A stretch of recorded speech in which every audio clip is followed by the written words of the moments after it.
네, 안녕하십니까. 오늘은 보건교육학 중에서도 가장 중요한 내용이라고 할 수 있는 개인의 건강 행동 변화를 위한 이론과 모형에 대해서 살펴보겠습니다. 먼저 이론이 왜 필요한가, 그리고 어떤 종류가 있는가, 그리고 각각 이론은 어떻게 구성되어 있는가, 그리고 이 이론을 가지고 실제 프로그램 개발에 어떻게 활용할 수 있는가. 좀 어렵게 느낄지 모르겠지만은 여러분이 반복해 청취하면서 거의 다 외워야 할 정도로 숙지를 해야 될 것 같습니다. 자, 이론이란 것은 뭐 일종의 인간만이 가지고 있는 추상화할 수 있는 현실을 추상화할 수 있는 그런 능력이라고 하겠습니다.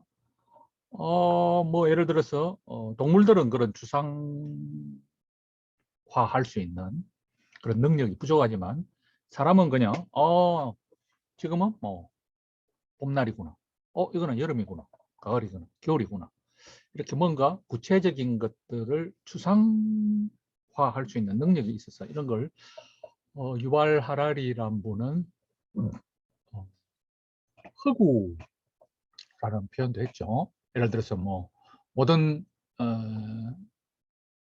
뭐 권력은 국민에게서 나온다. 주권이 과연 무엇이냐? 이런 뭐 동물은 거의 상상할 수도 없는 그런 어떤 추상적인 허구, 뭐 그런 정치제도, 뭐 이런 사회과학적인 여러 그런 개념을 비롯해서, 그런데 사람들이 건강에 위험한 행동을 왜 하는가? 건강에 도움이 되는 행동을 왜 하는가 하는 것들도 이렇게 좀 추상화시켜서 설명을 할 수 있지 않겠는가. 그렇게 설명을 할 수 있어야 우리가 뭐 방법과 전략을 통해서 그걸 바꿀 수 있지 않겠는가. 그리고 이 건강 행동을 시작하고 유지하는 데 어떤 요인들이 있는지를 이해를 하면은 좋은 보건교육 프로그램을 개발하고 또 수행하고 평가할 수 있지 않겠는가.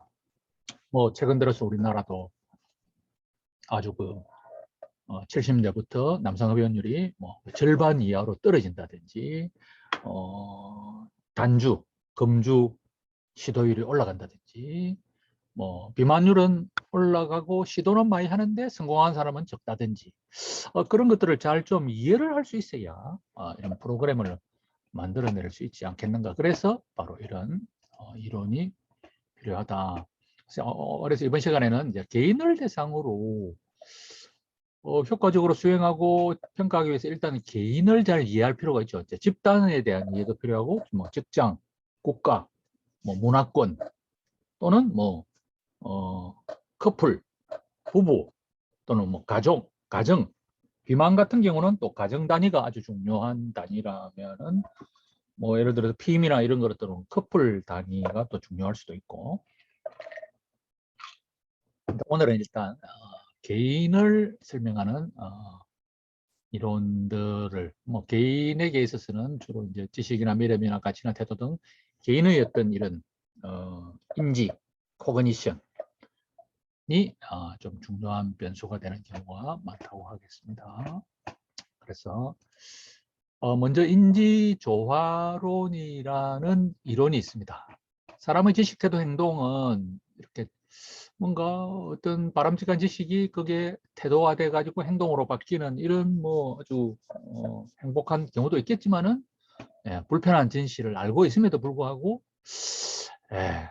겉으로는 알고 있지만은 또 행동은 다른, 운동이 좋은 건 알지만은 실제는 하지 않는, 단 것이 뭐 비만의 원인이 된다는 건 알지만은 또 단 것을 왜 먹는지, 뭐 술, 한 잔의 술이 이 시작점이 된다는 걸 알면서도 거기서 시작을 하고 만다든지.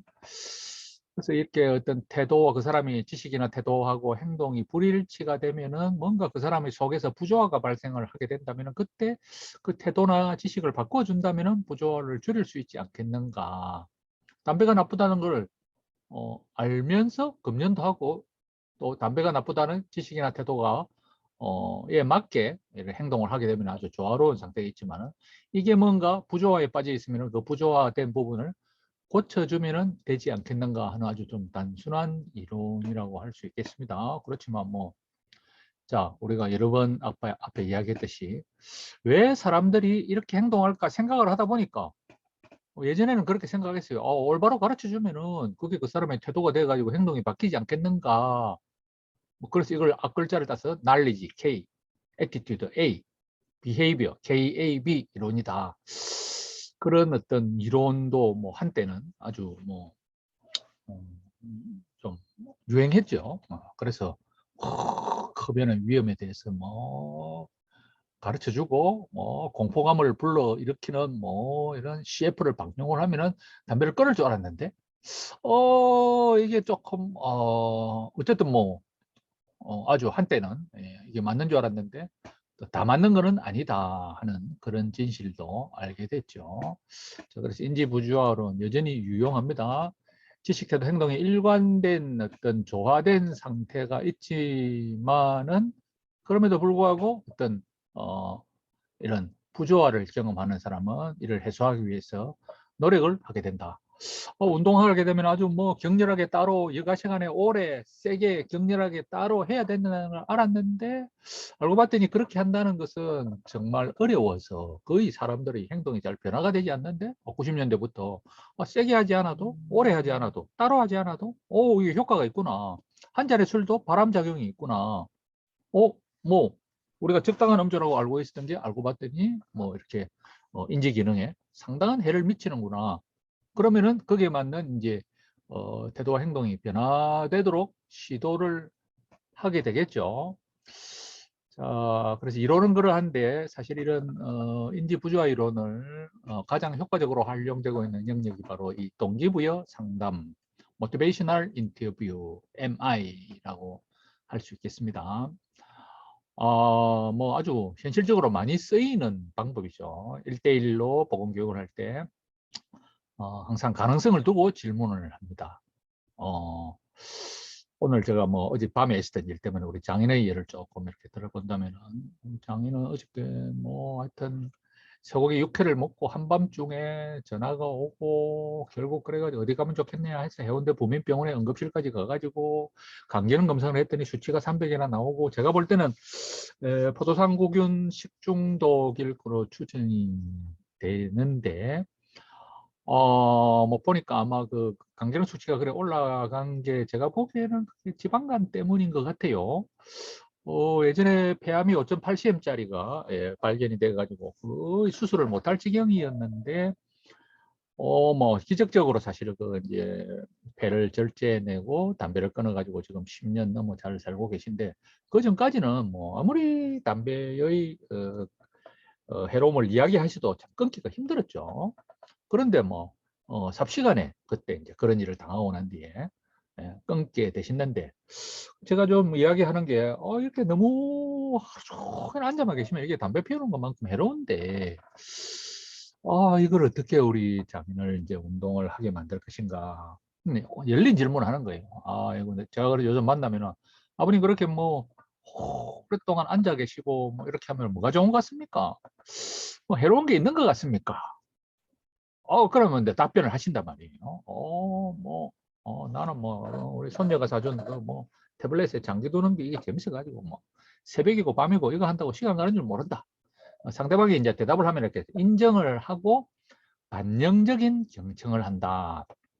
그 사람이 말하는 것들을 끄떡끄떡하고, 그 사람의 말을 반복도 해주고 약간 바꾸어서 말도 해주고 주임새도 이어주고, 또 상대방이 말하지 못하는 부분까지 의미를 추구하거나, 우리가 그 오원영 씨의 그 오원영 박사님 그 금쪽 상담소에 보면 아주 진지한 표정으로 이렇게 조영남 씨가 이야기하는 걸 쫙 보면서 마치 그 사람이 표명하지 못한 것까지 계속 들어주면서, 그래서 너무 게임이 재미있고 해가지고 시간 가는 줄 모르고 지내다 보니까 하루하루 일주일이 가다 보니까 막 운동할 시간이 없다는 말씀이군요. 이런 식으로 이제 이걸 뭐 OARS 약자를 따가지고 자주 쓰는 단어기도 한데, 예, 그렇게 이제 그 사람의 입장에 대해서 충분히 이런 식으로 이제 공감을 표현하지만은 뭔가 스스로 인지 부조화가 일어나도록.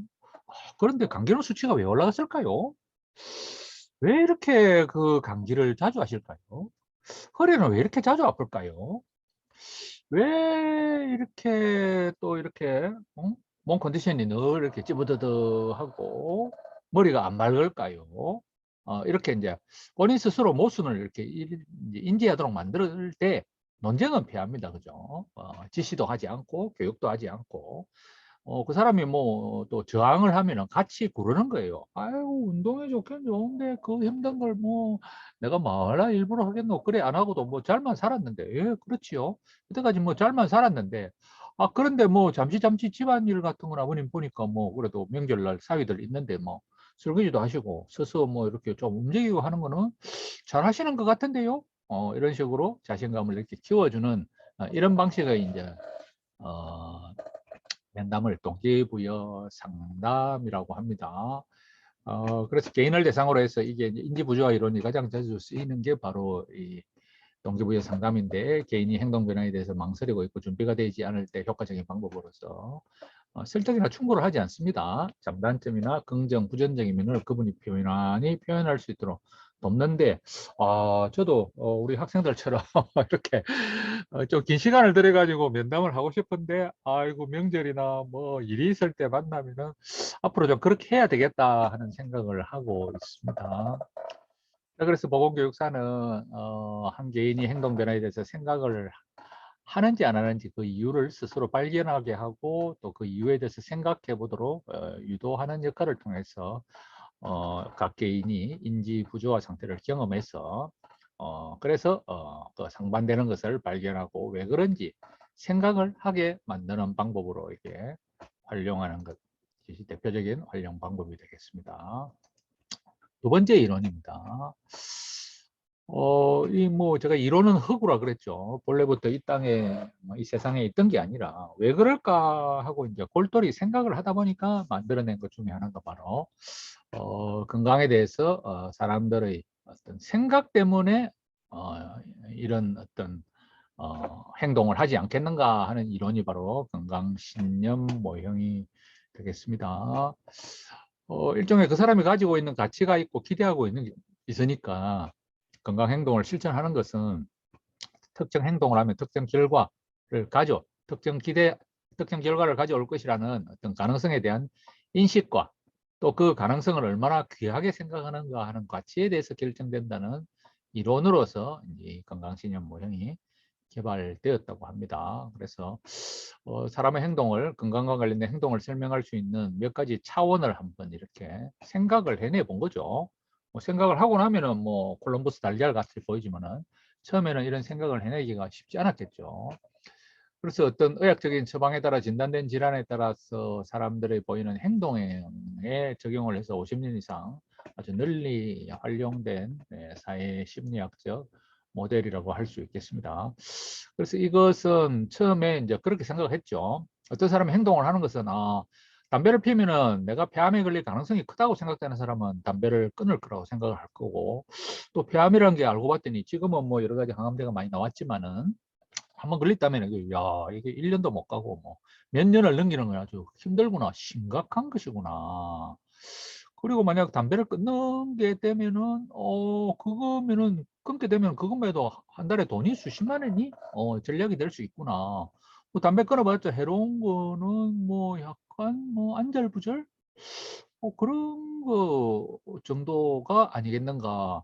건강에 관한 사람들의 생각이 뭐가 있겠는가 하고 생각을 하다가 만들어낸 게 바로 이제 이런 몇 가지의 사람들의 생각의 종류를 나누게 된 거죠. 용어는 뭐 조금 어렵겠지만 첫 번째, 사람들이 이 행동 때문에 내한테 감수성, 센시티비티라는 것은 특정 문제가 내한테 생길 가능성을 어느 정도 인지된 내가 스스로 생각하느냐. 내가 뭐 계속 담배 피우면은 폐암 걸릴 가능성이 어느 정도 된다고 내가 인식하느냐 하는 게 첫 번째가 이제 이렇게 인지된 감수성이 있다면은, 두 번째는 이 안 좋은 결과가 얼마나 심각한 것인가. 내가 예를 들어서 폐암에 걸렸을 때 내가 이 폐암의 결과에 폐암 그거 뭐 병원에 입원하면 뭐 금방 낫는 거 아니야? 이렇게 생각하느냐, 아주 심각하게 생각하느냐에 따라서 이런 결과, 내 행동의 결과에 대한 임상적인 사회적 결과 등을 포함해 가지고, 그래서 뭐 어르신들이 운동을 하게 되면은 오히려 보면은 뭐 의학적인 질환 이런 것보다도 손자하고 뭐 축구를 한다, 축구를 할 수 있다든지, 아내하고 뭐 해외 여행을 한다든지 이런 사회적 결과를 중요시할 수도 있죠. 그래서 이 두 개가 합쳐져 가지고 얼마나 내가 이런 안 좋은 결과에 내가 걸릴 수 있는지, 그게 얼마나 심각한지를 합해가지고 이걸 위협이라고 뭐 이 초기 학자들이 이렇게 표현을 하였습니다. 그래서 감수성과 심각성이 충분히 높아야 이게 중요한 요인이 된다고 생각을 한 거죠. 자, 그 다음에는 어떤 행위 자체, 자, 방금 이야기한 것은 어떤 센시티비티, 내가 걸릴 가능성, 그게 얼마나 심각하냐에 따라서 어떤 위협감이 형성이 돼서 이제 어떤 금연이라는 행위를 하게 된다면은, 마찬가지죠. 암도 마찬가지죠. 운동 때문에 팔대암이 예방이 된다면은 내가 암에 걸릴 가능성이 얼마인가, 그게 얼마나 심각하냐에 따라서 위협이 형성돼서 운동을 하게 되는데, 그 운동이나 금연으로 해서 과연 내한테 혜택이 돌아오느냐, 담배 같으면 얼마나 뭐 돈, 냄새가 안 난다, 남녀 관계가 좋아진다. 그런데 그걸 하게 되는데 어떤 애로가 있느냐, 담배를 끊는데. 그래서 어떤 행동의 자체가 이 행동의 가치, 이 구체적으로 해야 될 건강 행동이 얼마나 혜택이 있는가 하는 것도 중요한 요인으로서 생각을 했고, 그래서 이 혜택이 클수록 사람이 행동할 가능성이 커지고, 그 다음에 이 행동을 할 때 어떤 장애 요인이 없는가, 행동을 하게 되는데 장애 요인이 없는가에 따라서 비용이라든지 부작용이 생긴다든지, 운동을 하게 되니까 이게 통증이 생기는데, 사실 그 통증이란 것은 근육이 가는 데 따른 좀 좋은 통증인데, 그죠? 시작한 지 며칠 만에 보통은 뭐 너무 무리해가지고 통증이 오는 경우가 많죠. 그래서 뭐 시간이 너무 많이 소요가 된다든지, 그런 어떤 장애 요인, 이런 네 가지를 생각을 했고, 그리고 50년대부터 이렇게 50년대, 70년대, 80년대 쭉 보니까 사람들은 건강 행동을 하는 데는 뭔가 이렇게 계기가 있어야 행동을 하더라. 어떤 학교에 선생님 한 분이 폐암에 걸리가 사망을 하게 되니까 그 학교 선생님들이 그 해에 뭐 건강보험 또는 뭐 건강검진의 수급률이 많이 올라간다든지, 매스컴에서 그런 캠페인을 한다든지, 또는 뭐 이렇게 병원에서 뭐 통지서가 날아왔다든지, 친한 사람이 큰 병에 걸린다든지, 그날따라 뭐 그런 기사를 보게 된다든지, 그런 것들이 상당한 작용을 하더라. 그렇게 해서 아주 이 모델은 널리 쓰였습니다. 얼마나 가능성이 크고 심각한지, 그리고 그 행동 자체가 유익하고 장애 요인이 없는지에 따라서 행동이 좌우가 되는데, 그리고 이 위협감에는 행동의 계기가 있어야 되고, 그리고 각 인구 변수, 뭐 나이에 따라서, 뭐 소득에 따라서, 성별에 따라서 또 이 위협감이 달라지더라 하는 그런 모형이 되겠습니다. 그래서 많은 사람들이 이걸 가지고 뭐 독감, 고혈압, 결핵 예방 등등 여러 가지 경우에 사용을 해서 사람들의 생각을 파악을 할 수가 있었고, 그걸 고쳐줌으로써 도움이 되는 프로그램을 개발할 수가 있었죠. 예를 들면은 뭐 이렇게 얼마나 사람들이 얼마나 폐암에 걸릴 가능성이 높다고 생각하는지. 사실 우리나라 같은 경우는 폐암의 사망률 상당하죠. 그리고 심각성, 발생률도 상당하고 심각성도 있고, 금연의 유익도 많고, 뭐가 장애 요인인가, 그리고 어떤 행동의 계기를 원하는가를 잘 조사를 한다면은 한 개인에 대해서, 그래서 나도 우리 장인에게 하다 여쭤봐야 되겠다. 너무나 심플하지만은 인지 부조화를 유발하기 위해서는 이 다섯 가지만 여쭤보더라도 상당히 도움이 되겠구나 하는 걸 수업을 준비하면서 느꼈습니다. 비만 아동의 체중 감소 프로그램을 개발할 때라도 이 네 가지 내지 다섯 가지를 골똘히 잘 생각을 한다면은 이론이 없는 경우에 비해 가지고 상당히 유용한 프로그램을 만들 수 있을 것입니다. 자, 세 번째 이론입니다. 인간은 합리적으로 행동하는 존재이다. 뭐, 그래서 나중에 이게 이제 조금 더 발전해가지고 계획된 행동론으로 발전을 하는 이론이 있습니다. 피셔바인과 아제인이 개발한 이론인데, 사람이 과연 합리적으로 행동을 하는가? 우리 집 사람한테 제가 보고 왜 저하고 결혼했는가 물어보면 아주 좀 여러분이 좀 우스운 이유가 되겠지만, 어우, 저를 만나고 뭐 친척들한테 결혼한다고 다 이야기를 해버리기 때문에 이거를 뭐 깨면은 완전히 이거는 뭐 집안의 수치가 돼서 결혼을 하게 됐다는 날에 제가 사귀던 여자가 중간에 나타나가지고 삼자 대면을 하고 하면서 참 제가 미안한 일인데, 그래서 이 이론은 보면은 이 주변 사람들이 어떻게 생각하는가, 내가 주변 사람들, 규범이란 것은 이제 주변 사람들이 어떻게 생각하는가, 나의 태도나 지식이나 태도도 중요하지만은 주변 사람들의 눈치를 보면서 의도가 형성이 돼서 행위로 이어진다. 나중에 그래서 여기에 이제 위에 여기까지가 합리적 행동론이고, 밑에 이제 나의 행동 능력을 내가 얼마만큼 높다고 생각하느냐 하는 그게 들어가서 이게 나중에 이제 계획된 행동론으로 바뀌게 됩니다. 그래서 이것도 뭐 앞에 것처럼 허구죠, 그죠? 이론인데 어떻게 이론이 만들어졌는가? 일단 사람이 어떤 행동을 하는 데는 인텐전, 이런 의향, 의도가 제일 중요하더라. 행동을 하고자 하는 의지가 있느냐, 없느냐.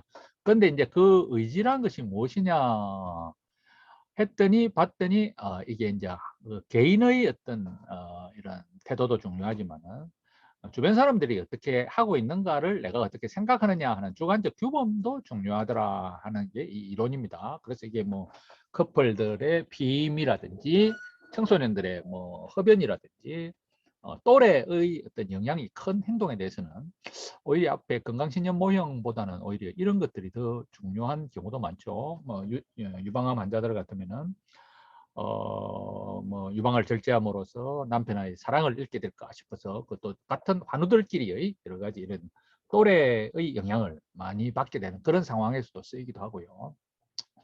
자, 그래서 이제 이 행동의 의지가 중요한데 그 행동의 의지가 첫 번째 생기는 거는 태도인데, 그래서 이 태도란 것은 뭐 이제 이런 어떤 비임이 얼마나 좀 개인의 행동과 그 행동에 대해서 내가 얼마나 가치 있게 판단하는가 하는 나의 태도인데, 그것과 함께 그만큼 중요한 게 바로 이 주관적 중거, 주관적 그 사람들이 규범, 얼마만큼 내 주변에 나에게 중요한 타인들이 이 행동을 어떻게 생각하느냐 하는 거가 이 이론에서는 아주 중요한 요인이 되겠습니다. 의미 있는 타인들이 무엇을 옳다고 여기는지 개인이 인식하는 것을 주관적 규범이라고 생각하는데, 그래서 뭐 담배 피우는 것을 내 친구들은 멋있다고 생각하는가, 아이고 쫌팽이라 생각하는가, 범생이라고 생각하는가, 또는 뭐 뭘 쫀쫀하게 피임 같은 거 하고 그래, 뭐 이런 그렇게 생각하는가.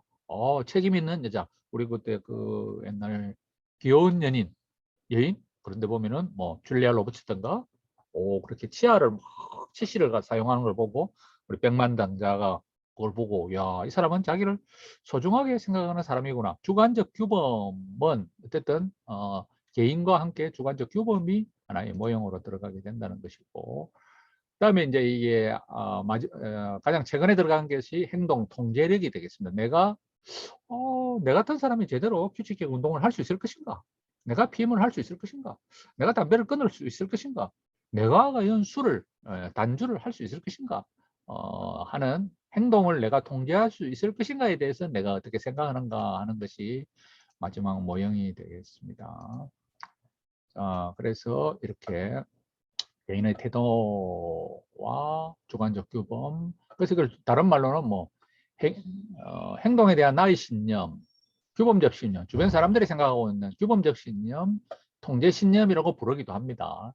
그래서 이게 이제 여러 사람이 여러 번에 걸쳐서 발전시키다 보니까 이름은 좀 어려운데, 나의 행위에 대한 태도냐, 주관적 규범이냐, 행동 통제력이냐, 행위 신념이냐, 규범적 신념이냐, 통제 신념이냐. 그래서 어떤 이제 뭐 예를 들어서 뭐 기혼 여성들의 피임에 대한 콘돔 사용을 늘리기 위한 어떤 보건 프로그램을 개발하려고 하면은 이분들의 어떤 의지는 어느 정도인지, 그리고 개인적인 태도는 어떤지, 파트너나 주변은 주변이 가지고 있는 규범에 대해서 내가 어떻게 생각하는지. 그래서 그걸 알기 위해서는 이제 벌써 이 태도는 행동의 결과, 운동을 하게 되면은 거기에서 어떤 일이 일어날 것이고, 그걸 내가 얼마나 어느 정도로 가치 있게 생각하는가 하는 두 가지가 태도를 형성하게 된다면은, 또는 다른 사람의 생각은 어떻다고 생각하고 있고 그것을 내가 따르고 싶어 하는가, 행동 통제. 그래서 이 세 개, 태도, 주관적 규범, 행동 통제력. 태도는 이거 두 개로 측정을 하고, 주관적 규범은 이거 두 개를 측정을 하고. 어려워 보이는데 그렇게 어렵지는 않습니다. 이렇게 잘 파악을 하고 이걸 점수화시켜서 5점 척도화시켜서 부족한 부분을 교육을 하고 면담을 하고 이렇게 하면 상당히 효과적인 프로그램이 될 수가 있겠죠. 귀인 이론. 귀인은 뭐 한글로 하면 탓입니다. 탓. 내 탓이냐 남 탓이냐. 다 내 탓이요. 뭐 다 남 탓이요. 뭐 순전히 뭐 예를 들어서 이걸 이제 몇 가지 차원으로 보느냐에 따라서 달려 있는데, 이제 먼저 이제 통제의 소재. 통제의 소재란 말은 내가 어떻게 할 수 있는 일이냐 아니냐에 따라 가지고 이거는 내하고는 전혀 상관없는 일이다. 운에 따른데 운명에 따른 것이냐, 안 그러면 이거는 나의 노력으로 충분히 가능한 일이냐 해서 이 내적인 통제의 소재. 통제는 컨트롤이죠. 컨트롤을 내가 할 수 있느냐 내가 못하느냐. 그리고 어떤 이 문제는 맨날 그때그때 상황이 달라지느냐, 그 상황이 일치하느냐. 그래서 뭐 아주 간단하게 말하면은 뭐 이제 보통 어떤 문제가 생겼을 때 내가 결핵에 걸렸다. 이게 내 탓이냐 남 탓이냐. 사람마다 생각이 다 달라요. 아이고 내가 비위생적으로 살았지, 내가 제대로 음식을 못 먹었지, 내가 무리를 했지. 그것이 아니라 이거는 뭐 기숙사가 주주가 그랬다, 도저히 뭐 식사 시간이 안 맞아서 그랬다. 남 탓이냐 내 탓이냐. 그래서 보통 우리 교과서에서는 이게 이제 내 탓이냐 남 탓이냐. 이 문제는 그때그때 맨날 변하느냐 안정적이느냐. 그리고 뭐 모든 사람들이 그냥 닥치는 문제인가 잘 닥치지 않는 문제인가에 따라서, 그리고 내가 어떻게 이거는 충분히 바꾸어 갈 수 있느냐, 바꾸기 힘든 문제이냐. 사람마다 이렇게 어떤 탓을 할 때 내적이냐 외적이냐, 맨날 변하느냐, 불안정한 문제인가 안정적인 문제인가, 내가 고쳐갈 수 있는가 고쳐갈 수 없는가, 모든 사람이 다 당하는 건가, 안 그러면 이거는 좀 특수한 것인가, 어떤 탓을 하고 있는 것을 파악을 함으로써 이 고치는데 도움이 될 수 있다. 원인을 어디다가 기속시키느냐. 그래서 그 이름이 귀인 이론입니다.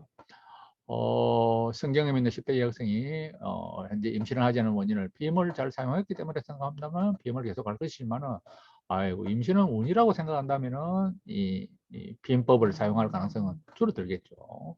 금연 시도를 하고 있는 사람도 마찬가지죠. 내 가족 중 누구도 뭐 그 담배를 어떻게 끊어, 아니야. 상황 탓으로 돌리냐 내 탓으로 돌리냐.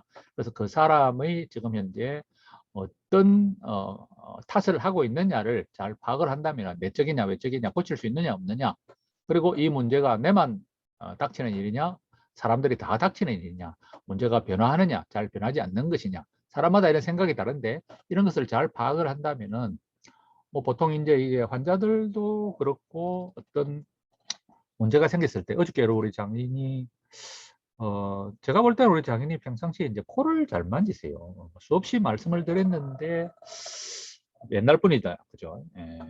80대시니까 참 우리 집사람 표현을 빌리자면은 우리 아버지나 우리 장인이나 나도 그렇고 우리 동수도 그렇고 우리 집사람 말로는 지맘대로 산대요. 지맘대로. 그런데 이제 두 분 어르신들은 지맘대로 사는데 말도 잘 안 듣는다. 우리 동서나 제 같은 경우는 이야기를 하면 그래도 이제 상당히 먹혀 들어가는 타입이라서 엄청 변했어요. 신혼 초에 비하면 지금 저는 뭐 우리 아버지, 우리 아들 이렇게 보면은 남자 3대가 얼마나 많이 변해갔는지를 보면은, 근데 이제 이런 어떤 문제가 생겼을 때 이게 내 때문이냐, 바깥에 있느냐, 고치느냐, 못 고치느냐, 맨날 생기는 문제이냐, 누구나 다 닥치는 문제인가 아니냐. 그리고 그때그때 문제가 변하느냐 안 변하느냐를 잘 따져본다면은 그분에 대해서 이렇게 교육을 할 때 뭐 사실 계획이라는 게 운이라고 생각하는 사람이 있고요. 근데 사실은 보면은 개인의 그런 어떤 맨날 밤늦게 무리를 하고 그죠?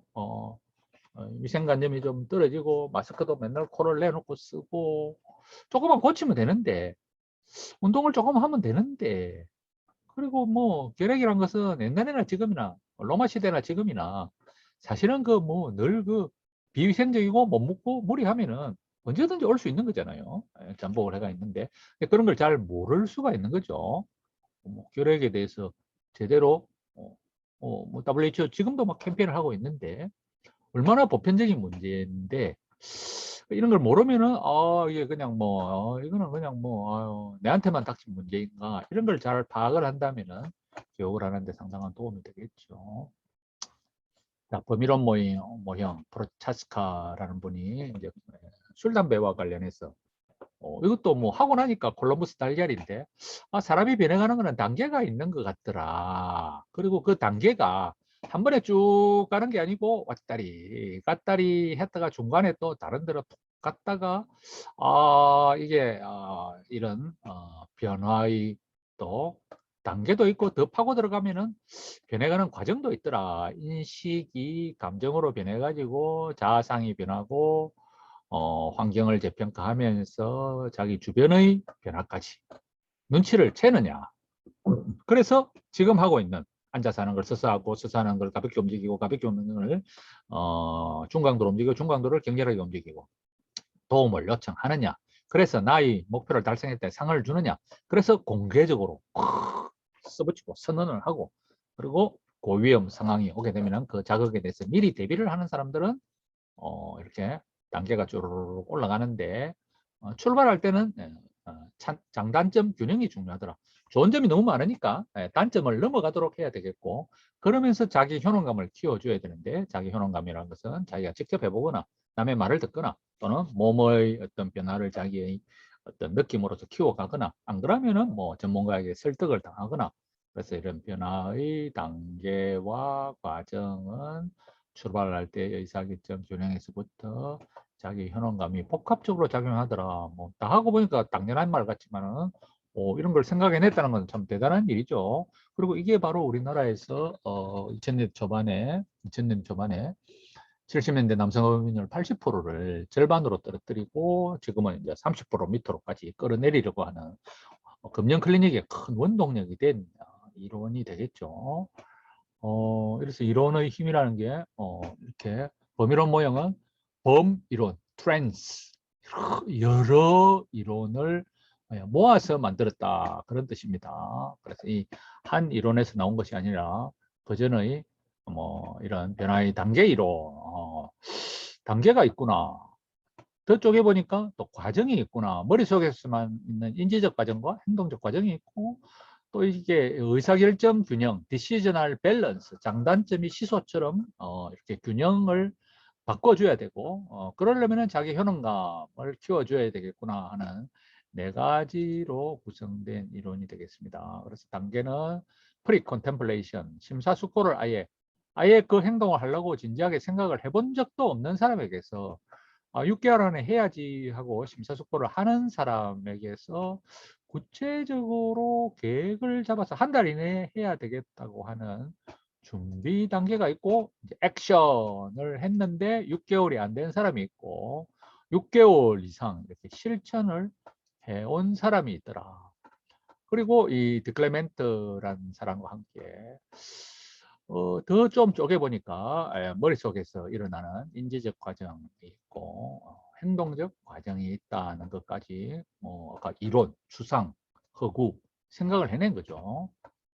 10개, 5개를 생각을 해냈고 의사결정 균형은 단계가 이렇게 생각 전, 생각, 시도, 실행, 유지로 가면서 해야 되는 이유가 안 해야 되는 이유보다 훨씬 늘어날 때 이렇게 단계가 올라가더라 하는 거고 마찬가지로 자기 자신감은 어이구 이렇게 뭐 환절기에 추운데 뭐 안 해야 될 자신감이 이렇게 올라가면서 유혹은 줄어들더라. 전에는 이거 못할 상황이라 생각했는데 유혹은 줄어드는 대신에 자신감이 올라갈수록 심사숙고 전, 숙고 중, 준비, 액션, 메인테넌스로 이렇게 올라가더라 하는 이론이 되겠습니다. 자, 오늘은 속도를 좀 빨리 했는데 여러분이 반복 청취를 하시면서 문의사항은 댓글을 달아주시거나 실시간 카톡으로 저한테 문의를 해 주셔도 좋겠습니다. 첫째 시간은 이걸로 마치도록 하겠습니다.